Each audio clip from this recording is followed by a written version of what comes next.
Perkenalkan, nama saya Johan Simanjuntak. Perkenalkan, nama saya Salwa Azimi. Nah, jadi teman-teman, di sini kami akan menjelaskan bagaimana pengertian dan hakikat dari pelayanan. Jadi, untuk pertanyaan pemantik pertama akan dibawakan oleh Kak Salwa. Kak Salwa, silakan. Baik, adapun judul kami yaitu pengertian dan hakikat pelayanan.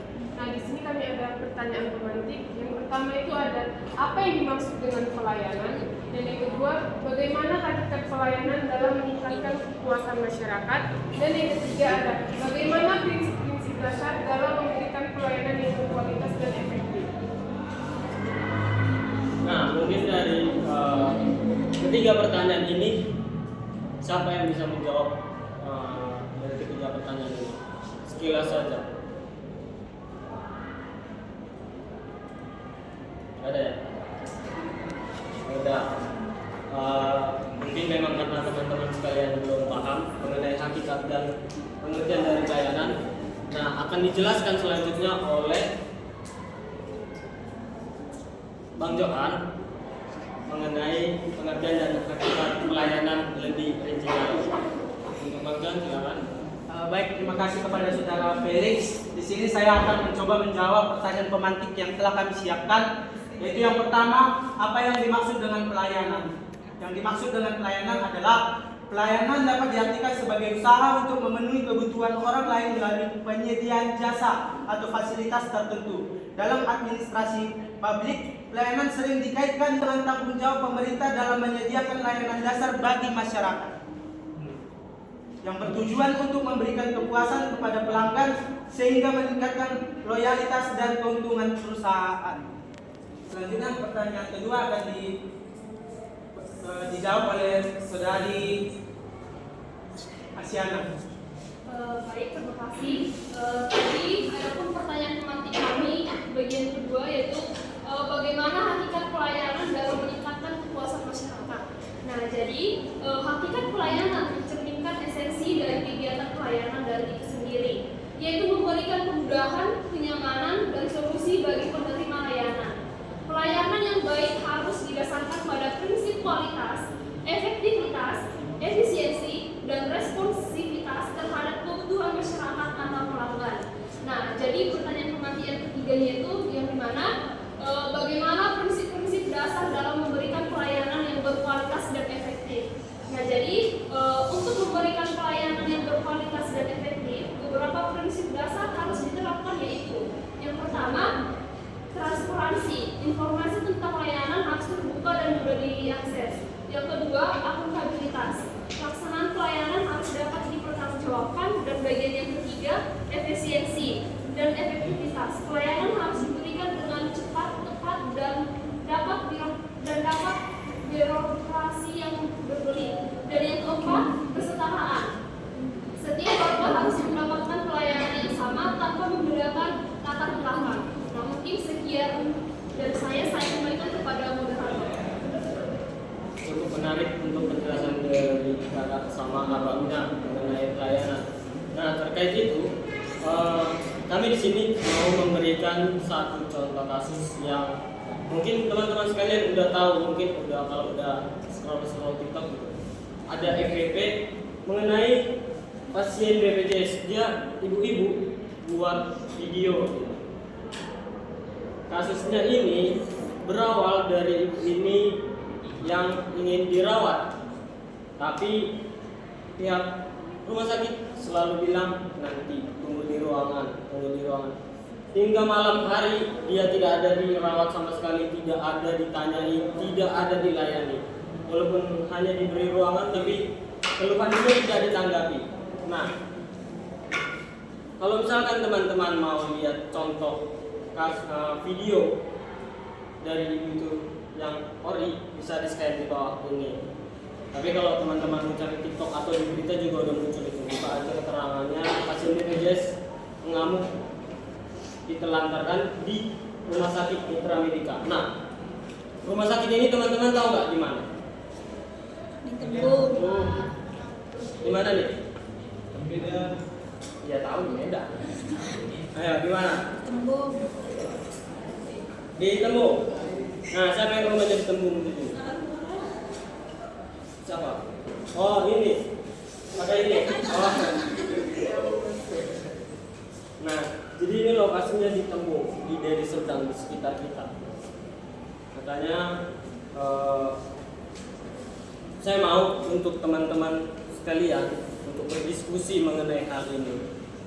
Saya mau teman-teman cari solusi, coba diskusikan solusi mengenai permasalahan ini. Silakan teman-teman diskusikan. Saya beri waktu 10 menit. Silakan teman-teman diskusikan.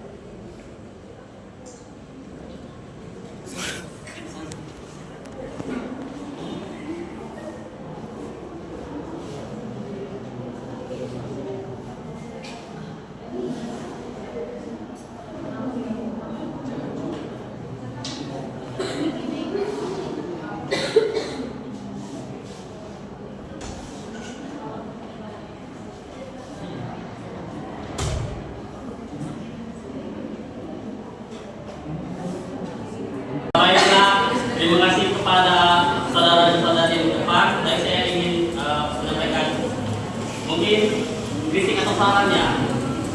Kalau saya pribadi ya, menurut saya kita itu di Indonesia ada namanya pelajaran pendidikan kewarganegaraan, pendidikan moral Pancasila, dan mengatasnamakan pembelajaran kita di pendidikan itu adalah moral dan etika.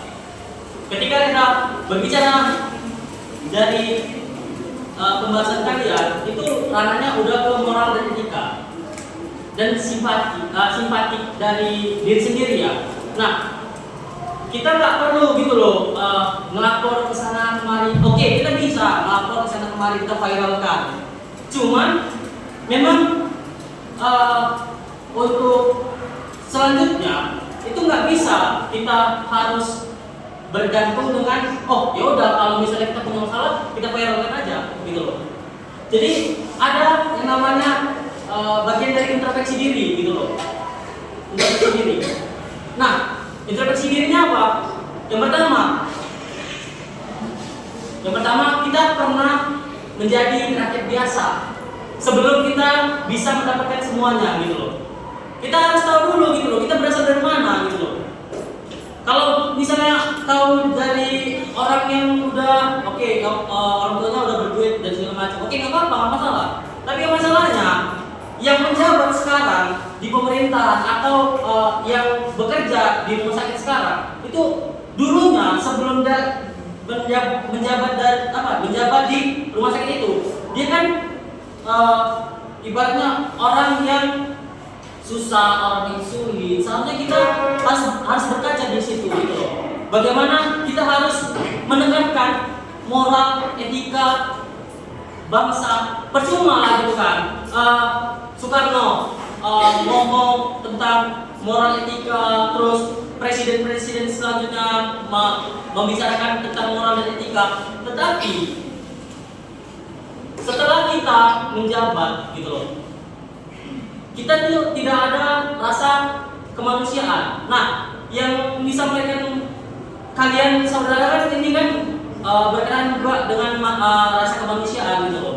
Nah, harusnya mereka adalah gitu loh rasa kemanusiaan ya, walaupun kita pasien BPJS ya namanya BPJS itu adalah program yang membantu rakyat miskin untuk bisa berobat, untuk bisa ibarat kata pemerintah itu udah menjamin gitu loh bahwasanya kesehatan masyarakat itu lebih penting gitu loh.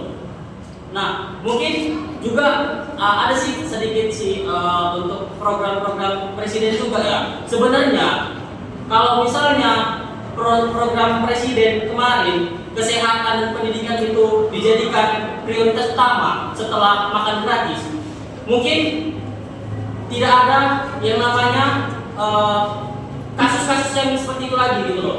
Karena kita lihat program dari pemerintahan sekarang itu program prioritas itu makan gratis. Yang pertama, makan gratis ini ketika makan gratis, dikasih makan gratis, tapi kesehatan kita menurun, kita tidak dapat fasilitas yang layak, bagaimana makan gratis ini bisa berjalan? Dan itu pendidikan. Nah, kalau misalnya kita mau lihat gitu loh, makan gratis itu bisa berjalan, harus ada gitu loh. Prioritasnya itu makan gratis, pendidikan dan kesehatan. Nah, seharusnya dua program itu dimasukkan ke prioritas, bukan malah program pendukung. Kalau dia program pendukung, dia bisa ibarat kata uang yang tak disisihkan untuk kesehatan dan pendidikan itu dipotong. Kita lihatlah semua anggaran dipotong untuk keberlangsungan makan gratis tadi. Pemotongan anggaran pendidikan, kesehatan itu dipotong semua. Untuk apa? Untuk makan gratis. Bayarkan aja gitu loh. Nah, seperti pokoknya intinya semua program yang dibuat oleh pemerintah itu kembali lagi ke dirinya sendiri gitu loh. Bagaimana dia tuh mengintrospeksi diri dia, bagaimana dia tuh menjalankan diri dia sebagai manusia yang benar-benar mempunyai agama. Enggak ada loh agama yang membenarkan cara pembuatan program seperti itu, cara menjalankan program seperti itu. Itu kembali lagi ke introspeksi diri. Mungkin itu aja yang bisa saya tambahi. Saya kembalikan kepada saudara dan saudari.